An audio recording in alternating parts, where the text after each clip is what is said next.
10 maiores revelações, jovens jogadores no caso, né, do Campeonato Brasileiro deste ano, né, que teve o Botafogo como campeão.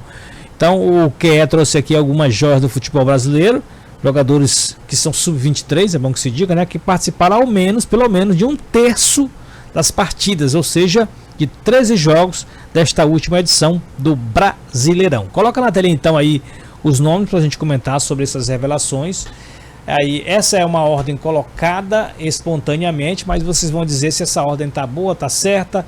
Nós temos o Estevão do Palmeiras, o Breno Bidon, bom jogador do Corinthians, Vitor Reis, zagueiro do Palmeiras, Cuiabano do Botafogo, o Everton Araújo, volante do Flamengo, Calma Elias, atacante do Fluminense, Micael, goleiro do Atlético Paranaense, Gabriel Carvalho do Inter, Matheus Carvalho do Vasco, é o Matheus Cocão, né, o apelido dele. É o Matheus Cocão. E o Lohan do Flamengo. Então eu acho que para votar aqui, pra gente votar, eu acho que o Estevão realmente foi o jogador, a revelação do campeonato, né? Unanimidade, para nós aqui. E o Breno Bidon também, para mim, foi uma grata surpresa. Jogou demais. Gosto também ali do Micael, goleiro do Atlético Paranaense. O Atlético Paranaense só não caiu antes por conta do goleiro. Realmente foi muito decisivo. E eu acho que o Matheus Carvalho fez um bom campeonato com o Vasco. A exemplo, o Roberto do Everton Araújo do Flamengo. Você já disse aí praticamente, realmente disparado o Estevão, cracaço de bola, diferenciado. Eu gosto muito do goleiro do Atlético Paranaense. Lá, que escola do Atlético Paranaense, viu? A água de lá dos goleiros. Sempre tem um goleiro. Sempre tem um goleiro espetacular, né? Antes estava o Santos, teve o Everton. Independente se é um goleiro que veio das categorias de base, mas o treinador de goleiros lá do Furacão realmente é um destaque.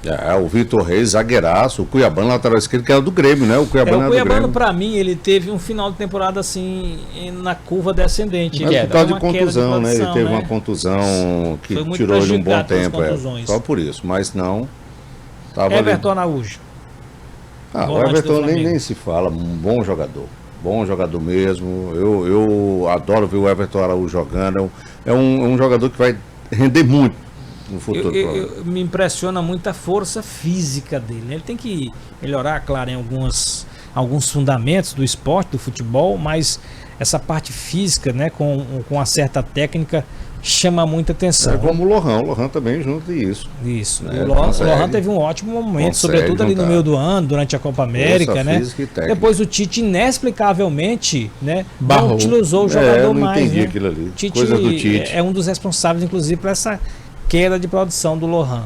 E só veio ganhar novas oportunidades, Lucas, com o Felipe Luiz, depois que o Felipe Luiz assumiu o Flamengo. E a lista, Lucas, para você?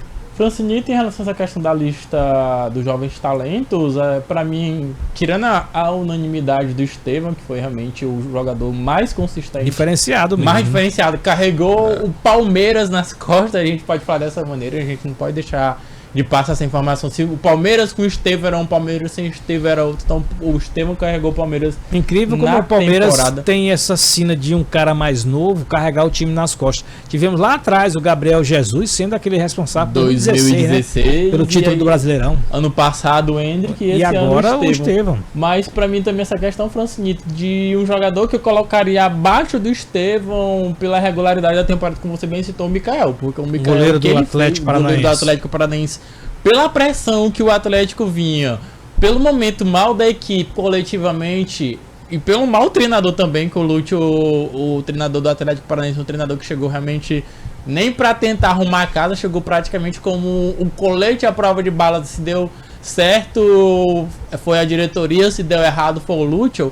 Então o Micael, para mim, ele foi, depois do Estevão, o mais irregular. Eu colocaria, para fechar um top 3, o Everton Araújo, porque o Everton Araújo pra mim foi uma das grandes surpresas, um jogador que a gente já via que na base do Flamengo tinha essa regularidade, tinha um futebol mais consistente, tinha essa dinâmica de jogo, um jogador que sai bem com os pés, um jogador que também aparece bem para finalizar no ataque, mas quando chegou o time titular do Flamengo, não sentiu tanta pressão, como o Francisco falou, precisa melhorar algumas coisas, mas é um jogador que eu vejo como futuro de seleção brasileira.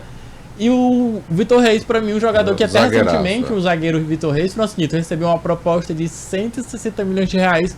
O Palmeiras não aceitou negociar ele, porque a gente já sabe que o Gustavo Gomes já não consegue render tanto o que rendeu nos últimos anos. Então o Vitor Reis, para a próxima temporada, depois dessa primeira temporada dele, diga-se de passagem, no Palmeiras, não foi uma temporada coletivamente interessante, mas individualmente ele se sobressaiu. Foi muito bom, zagueiraço ele. E o Cauã Elias nessa temporada, o Francinito, ele de certa forma caiu um pouquinho de rendimento. Ele ajudou o Francinito. Mas teve um começo muito bom com o Fluminense. Um começo muito avassalador, sendo decisivo, fazendo praticamente... Barrou, inclusive, o John Kennedy, né? E o Cano também. O Cano não estava lesionado, mas por opção técnica também foi banco. Então o Cauã Elias foi um jogador muito decisivo em relação para o Fluminense nessa temporada.